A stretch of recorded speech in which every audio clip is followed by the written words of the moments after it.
Yep. As far as I know, but we're gonna talk to him. We're gonna find out from the horse's mouth, man. Let's get right into it.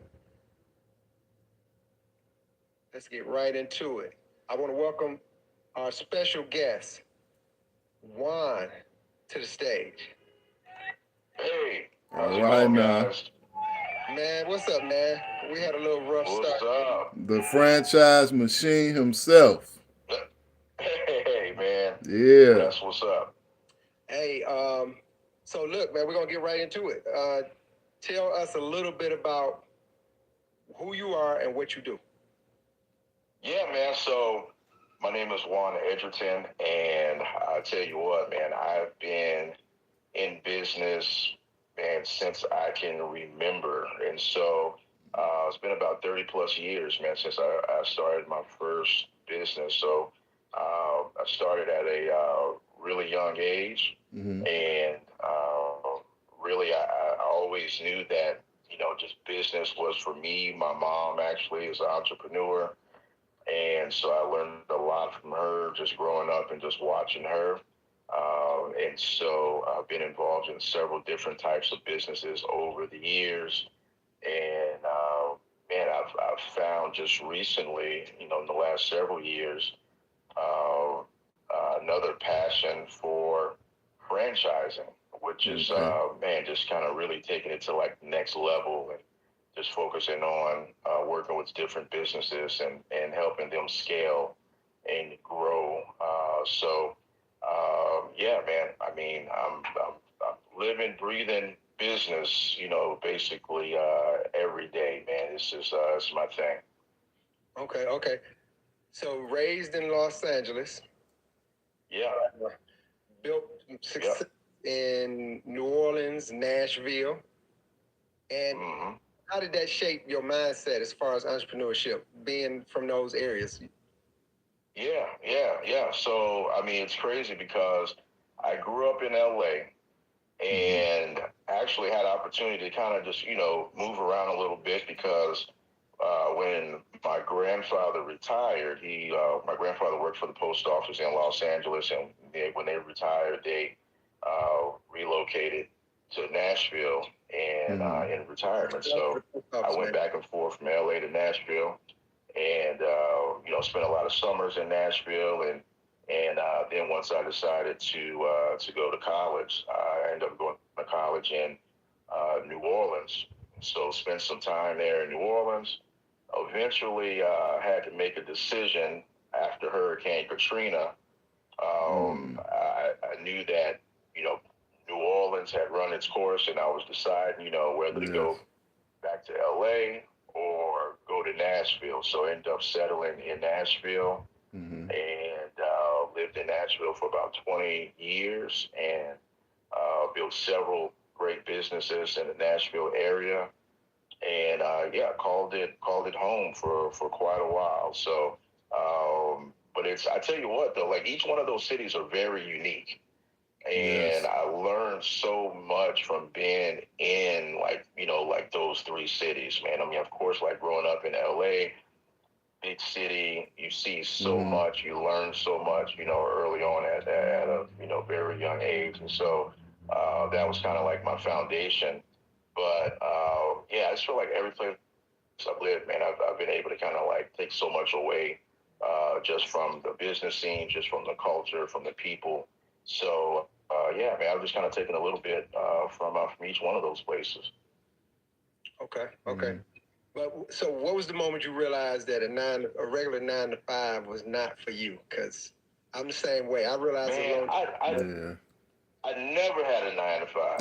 And just been, man, look, just being keeping it like real. People like, I Yeah. know a lot of entrepreneurs, they Yeah. cross over from like, a 9 to 5 into the business world, but I never had a 9 to 5, man. And I'm not like saying that as like a badge of honor because Right. I know like everybody's on a different journey and everybody's just trying to get there like their own way. Mm-hmm. But yeah, I just think I like early on, man. I don't know if it's a good thing or a bad thing. I'm still like trying to figure it out, man. The story's not finished yet, Right. but just from a early age, man. Like I saw my mom. My mom was an entrepreneur Mm-hmm. early. She moved to Los That'll do it. Angeles That's when. good. Yep, since birth. Yeah, You yeah, just had yeah. it in you. She moved to Los Angeles like yeah. And so, man, that's the thing. I mean, I had opportunity to see her. She was an entrepreneur. She Mm-hmm. was like in Los Angeles, like me growing up in the early '80s. I mean, and just seeing like a woman in business, and just Yeah. all the ups and the downs, and just learning a lot from just like watching her, man. Like my mom Yeah. was a single mom, and so it's like my parents divorced early. Mm-hmm. So I really had an opportunity to just kind of like watch, everything she was doing in business. And then, man, I mean, I really just, learned a lot and picked that up. And so Mm-hmm. by the time I got to college, I wanted to major in business because I just felt like at some point that, this is what I'm going to be doing. And so I started off, with a major in business. Eventually, I realized that I had a passion for film and television. So ultimately, I graduated with a degree in communications with, really with a concentration in film and television. Okay. But I just knew that eventually, like, business was just my calling. Mm-hmm. Everything that I did really from from college on was just kind of a stepping stone to kind of establishing myself in the business world. So, I mean, of course, in college, I mean, I had some jobs here and there, like some part-time, gigs, and Right. I've never worked a full-time job as an adult ever, man. I've always just kind of relied on myself creating those opportunities, and I've given a lot of people jobs. Mm-hmm. So, but yeah, as far as myself, man, I've literally been a lifelong entrepreneur, man. Every dollar I've made has been from something where I created the opportunity. That is a badge of honor, sir. For sure. That's a badge of honor. Well, I But appreciate that, man. you Yeah. most people that they don't know that being in business for yourself is harder than working a 9 to 5 job. You always working. Yeah. No, it is. Mm-hmm. Yeah, absolutely. So, okay, a lot of times they say to be a good leader, you need to be a good follower. Mm-hmm. True. Right. True. So you did have some type of working. You did have you were a subordinate at one point in the part-time jobs. Mm-hmm. Yeah. Did you learn anything from that you used in your entrepreneurial endeavors? I did. Matter of fact, man, really every job that I had, as far as like part-time job, and then man, as a teenager, growing up, I mean, I worked of course, everybody, man, has that fast food experience, and so so I had that experience, and then kind of getting into college, man, I worked at a couple of stores in the mall. Mm-hmm. And so I worked, man, at Gap, and then I worked at this kind of market research place where, I don't know, man, I'm probably showing my age a little bit because, man, you don't even really have malls like that anymore, Yeah, it's but, crazy. you guys, yeah, anybody out there that's like, over 40, man, you remember like in the mall, there used to be people that, you come in, and there was people that be doing surveys in the mall, man. Yeah. And so, so I used to be one of those people, man. I would, do surveys. And so I didn't really understand it at the time. I just knew it paid well, you know what I mean? Right. Right. And so, and I could get like a lot of hours, man. So, really, I realized that what I was doing was market research. And really, I mean, that's what, those companies do. So, they ask you about your shopping habits. They ask you if you like, this, clothing store over this one. They ask you if you like, this type of cereal or whatever, So, basically, they put aside to ask you like, a few different questions, and, they wanted to get your opinion, but it was a market research firm, man. But what it taught me is, as I kind of progressed in business, is, I learned through that experience, man, how to research, how to ask people certain questions, how to get people's like opinion on certain products. And Mm-hmm. then they would do focus groups as well, where they put like, 5 to 7 people, 10 people in a room, and they would introduce like different products, man. So I would say, like, more than anything, I was that annoying guy trying to get people to, do those surveys. But I tell you what, there's a lot of information that comes out of that. And I use that same approach, man, as I kind of got into business. I approached a lot of what I did, with doing a lot of research in the beginning, and, figuring out what people want, what people like, how much, people are willing to pay for certain products. And I think, a lot of times when you kind of get into small business, as an entrepreneur, people forget, that step. They skip that Mm-hmm. step. Mm-hmm. They know that they have a passion and something they want to do, Right. but they really don't understand the market. And so I Yes. think, like, understand the market before you Yes. jump into a business is just super important. Very, very important. Yeah, and speaking of the market, I want to ask you, as far as we're gonna get more into franchising, but when you do you suggest that people start with the end in mind and know or set the business up to be a franchise, or do you feel like people should conquer the first part of it and make it that one successful space and then add that piece to it? Man, that's a great question. That's the $1 million question right there, man. Mm-hmm. And I always tell people I've been in business consultation, franchise consultation business for a while. And, even before then, just talking to other entrepreneurs, this would always come up. We would Mm-hmm. always have this discussion. I always tell people, when you start a business, no matter like how big or small it is, always think about the end game. I mean, Right. that's something that you have to do. Where are we going, with this business? How does it end? If not, basically, I mean, you're just creating another job for yourself, really. Mm-hmm. And, if you don't have a plan in mind, whether that plan is to eventually sell the company, Right. or the plan is to, leave the company for your children to run.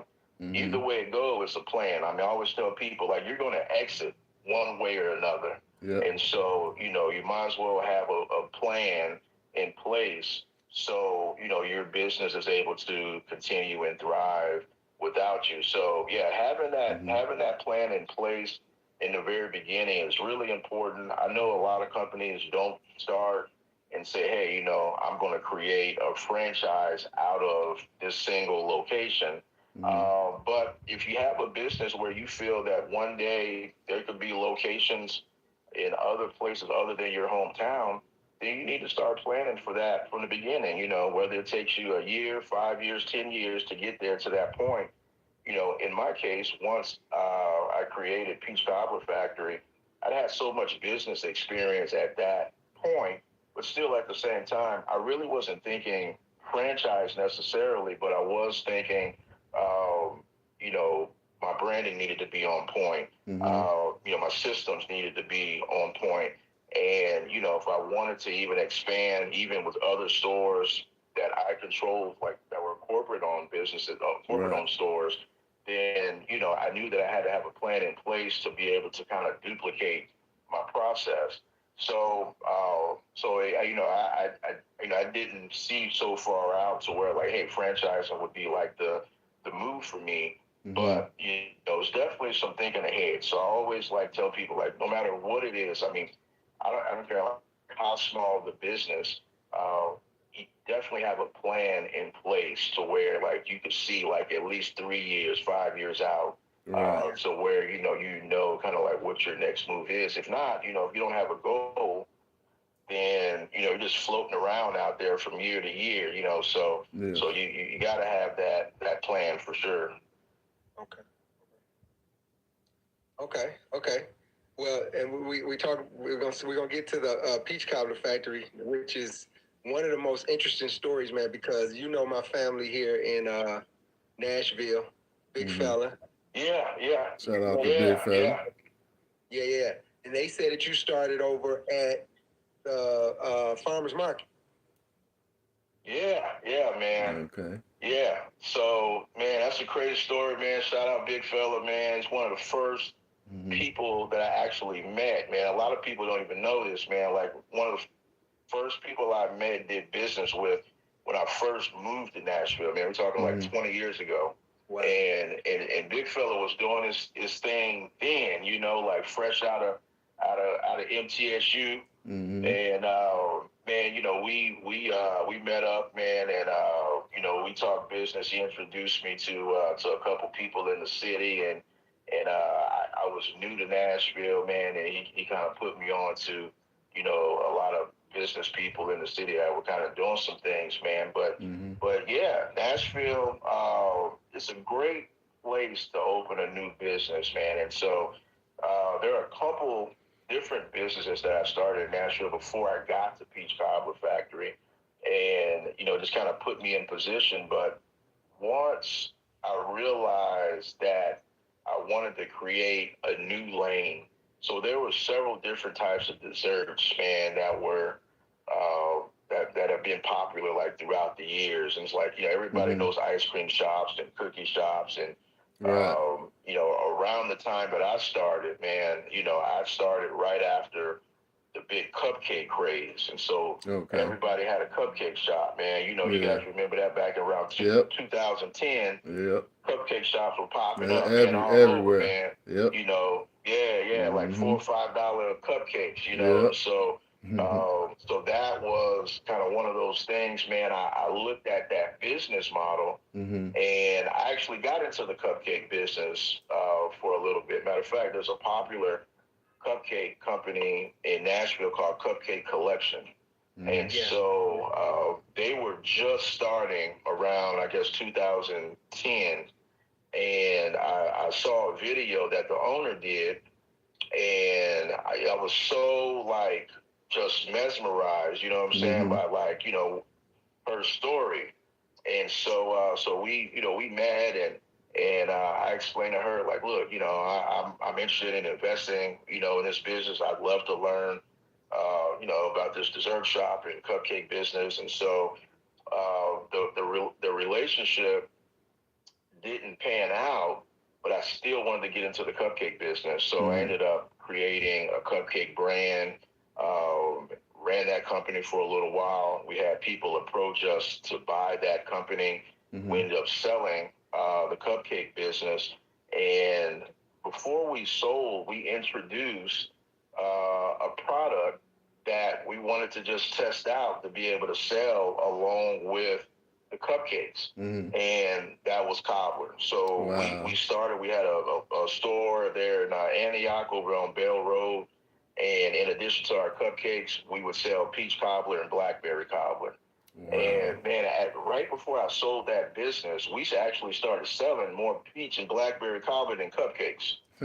So it was it kind of like exploded. So that was actually the beginning, but it was just a complementary item to like our cupcake business. So once we sold that business, we tried to figure out, you know, if cobbler business is something that is viable. You know, can you have a standalone business, you know, selling primarily cobbler? It had never been done. No one's ever done it. So, you know, there was no research to be done on that, man. So, you know, the logical next step for us was, okay, well, let's go to the farmers market and just kind of like start like a grassroots type, you know, movement, man. Let's just, you know, let's set up a table. Let's go out there.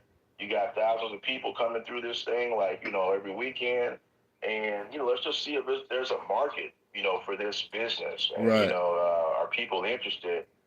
And so, man, I tell you what, like our first couple weekends out there, we were killing it, man. We sold out, you know, every day. And people were loving it. And so, I listened to what people were saying. I started taking the business serious.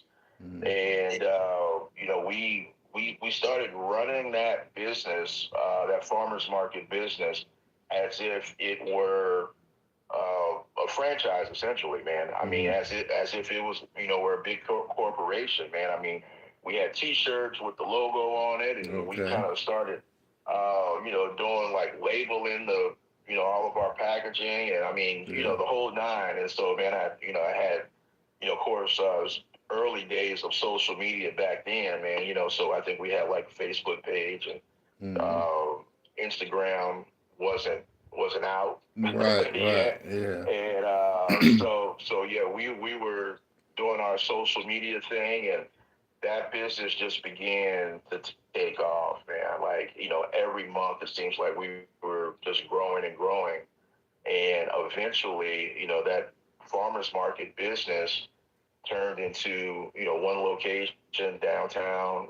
We had a location in the Arcade downtown Nashville. Okay. We ended up opening a food truck. And so just throughout that time, man, we ended up opening several stores and several different food trucks, man, and the business grew. I mean, it's so funny. Like, when we were at the farmers market, literally people would come. People come visit Nashville from all over the world, man. Yes. People would come into Nashville.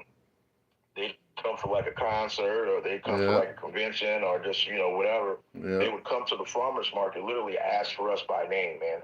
Like that's how like much the word was spreading through like Facebook at the time. And so people would look up like things to do in Nashville. Peach Cobbler Factory would pop up. So, we started like really gaining traction and really building an audience, not just within Nashville, but, we really had a national audience by the time we were ready to really grow into like a full-time location. Okay. What year was that? So we started Peach Cobbler Factory in 2013. Okay. And that's when we first started at the farmers market, man. It was the summer of 2013. And we were there for about 3 years before, like 3 consistent years, man, coming every single weekend. Eventually, we come 3 days a week, and eventually it turned into 5 days a week. And we were there for like a solid 3 years before we started to branch off, and it actually opened a brick and mortar location. Yeah, that's impressive, bro. Especially just doing it on the weekend. Definitely. Yeah, it's crazy, man. It's like, I mean, and that weekend turned to a full-time business, which was crazy. I mean, people saw us 3 days a week, but those other 4 days a week, man, we were grinding. We were doing delivery orders. We were, working on social media. We were, all the behind-the-scenes things. You know what I mean? Right. And so, it turned into a full-time business for us, man. So much so where this is a funny story, because we were actually kind of pushed out of the farmers market, right? And so we were growing so fast, but as many people know, man, as like a Black-owned business in that environment, we kept getting passed over, man, for opportunities, And so at that time, the farmers market was going through a transition. It was growing. They had a new director, and they were bringing in other people from outside, and they were helping them expand and helping them grow.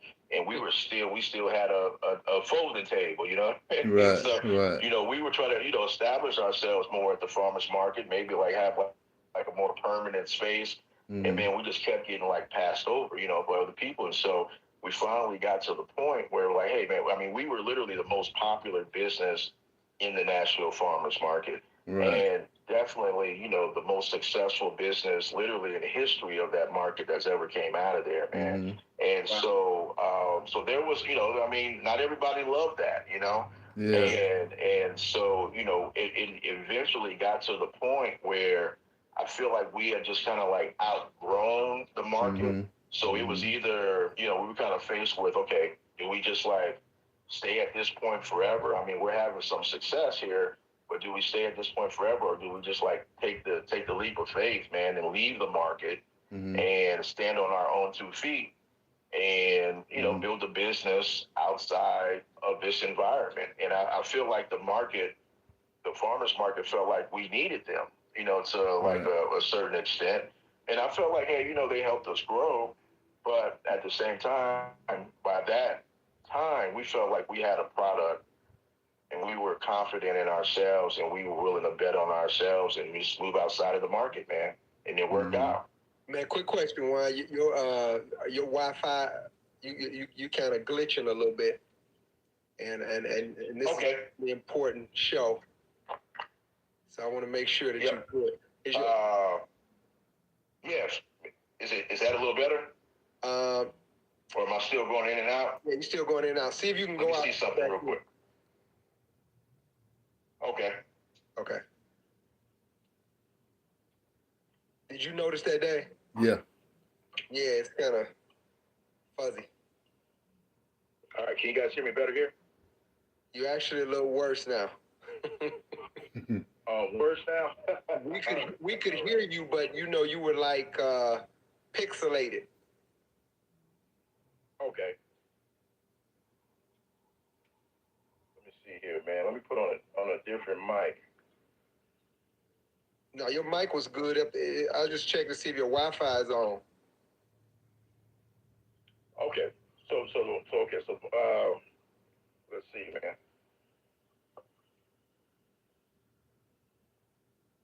Yeah, I've had these situations. It's hard to.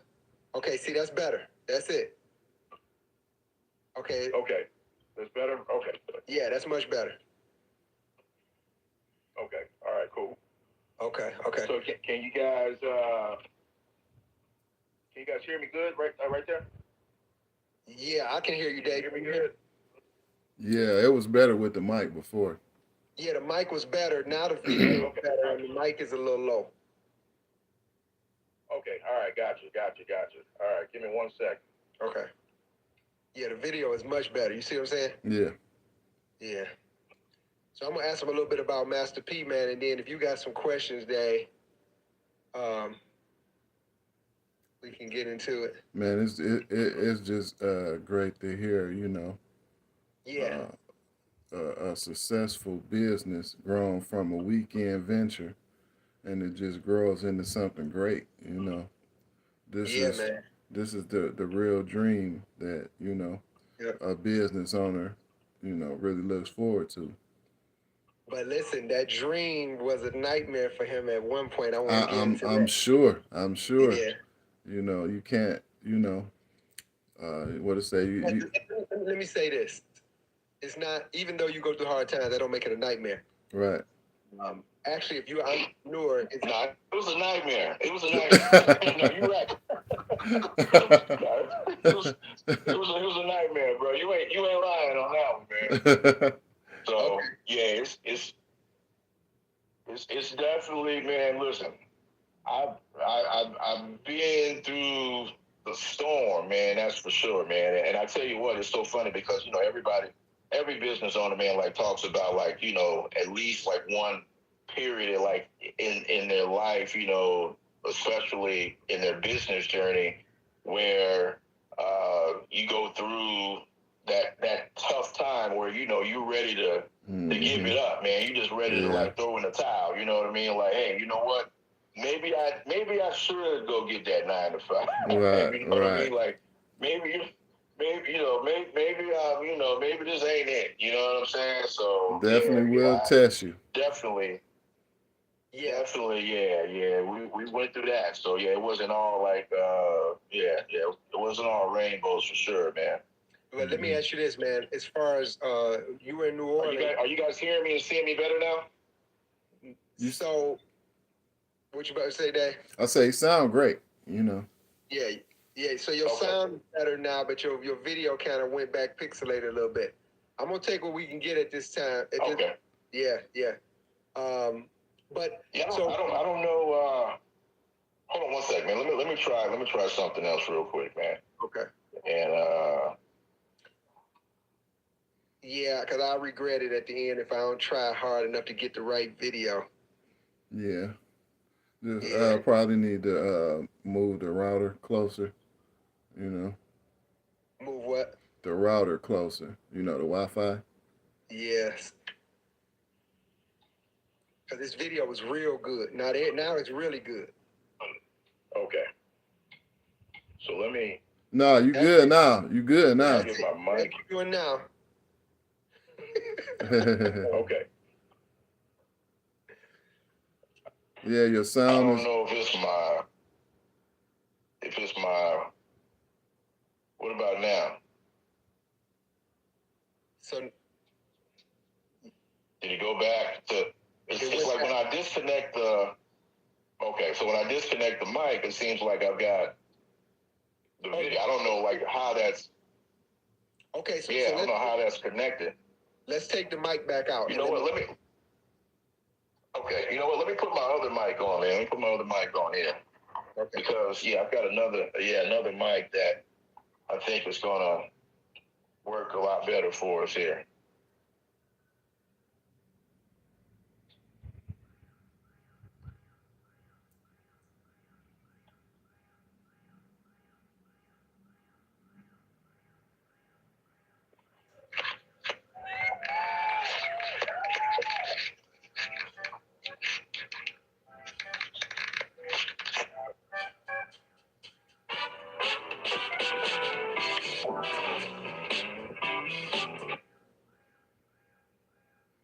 Video is great. Yeah, video good. Okay. All right, cool. And you Mike, guys can hear me? oh, it was great right now. Okay. All right, cool. Yeah. Yeah, I think it might have been some interference, man, with the other mic. So if you guys can hear me good, man, then we're good to go.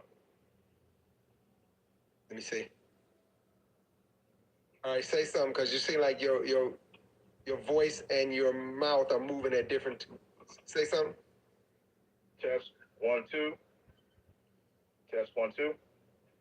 Yeah, we might have to lose the mics altogether. Cause Lose the mic. All right. yeah, if you just disconnect it from the phone and see if you go back to. Can you guys hear me? Yeah, we hear you now. Okay. How's the video? It's moving really slow. Go Yeah, out and it's come moving back in slow. one more time. Okay. That's why we test this stuff. 30 minutes. Yeah, I got you. Yeah. Yeah, you know, sometime it changed because it was fine before. You know, just you know, you can't really say what the Wi-Fi and stuff is gonna do. It happens. How about now? It's still a How delay. about now? It's still lagging. Yeah, it's a delay in you look Chinese now. You know, a Chinese movie. Man, I don't know what happened here. I'm thinking. Let me see if I can. Let me try one more thing, man.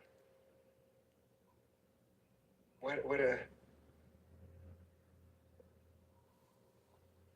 are you on an iPad? No, I'm on the phone, but I switched over to Wi-Fi only. Is that better? Let me see. No, it's not. Still sounds the same thing. Okay. Yeah. You know what? Let me. Okay. Hold on. I got one more thing. I got one more trick here.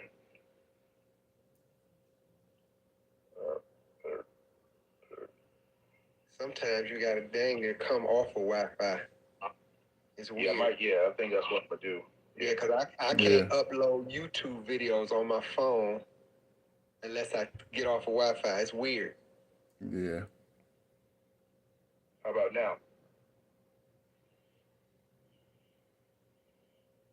How about now? Is that any better? Okay, it's getting. I think. Say something. Test 1 2. Test 1 2. It's close, but no, it's no good. Okay. Let me remove you for a second. Hold on.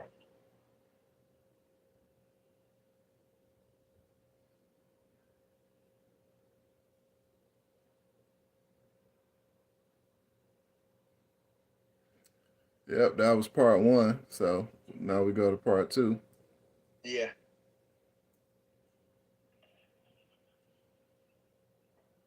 That was rough. Yeah, he gonna be pixelated and a delay. I should have left it alone when it was just pixelated. Yeah. I was thinking it. I was like, just let it go because a lot of times it'll go back. But see, when I'm editing, when I try to, How do I like go out completely and come back in? Yeah, go out completely and then come back I in. was gonna say go out and re-hit the link again. Okay. Yeah, turn it off and then go back to the Say, link in the. tell them to say okay again. Okay. Test. Nope, it ain't gonna work. No, not yet. Still. No. Yeah, Okay. go out and All right, then let me, re-hit the link. Okay. So yeah, let me go completely out.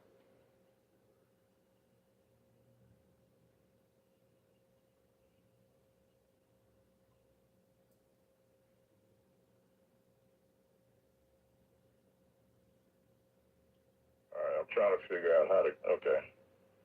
Go completely out. Yeah, there it is. Yeah. Okay, so that should refresh it.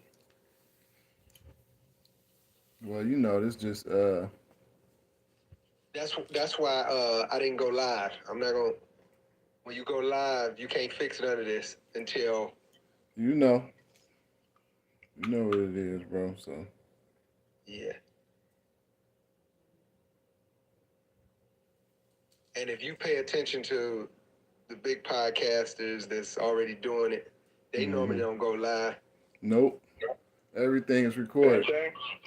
That's better. Okay, that's better. Okay. Yep, that's better. Okay. All right. Cool.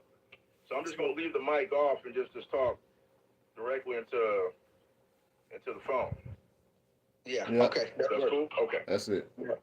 So in the intro, I talked a little bit about your connection with New Orleans and Master P. So were you were part of No Limit Communications? Tell us a little bit about that. Yeah, sure, man. So, right out of college, literally, man. This was right around 2000, 2001. I graduated undergrad in '99, and I was in the MBA program at University of New Orleans, and another one of those part-time jobs, man, that kind of where I learned a lot, man. I worked part-time at a gym in Metairie, which was a suburb of New Orleans, man. Mhm. So while I was working there would be these business guys that would say, like,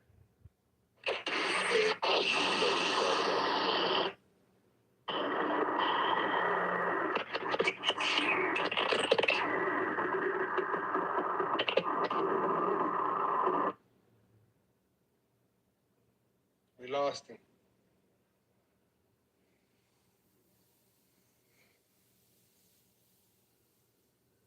I'm gonna leave well enough alone next time. I didn't want to say nothing. I'm like, he a perfectionist. I know this it's bothering you sitting there, but I'm just like, I'd have been through that, and you can't edit it because the voice and it'll never line up. right. I get And what you're saying. people will watch bad video, but bad sound. Hold on. Yeah.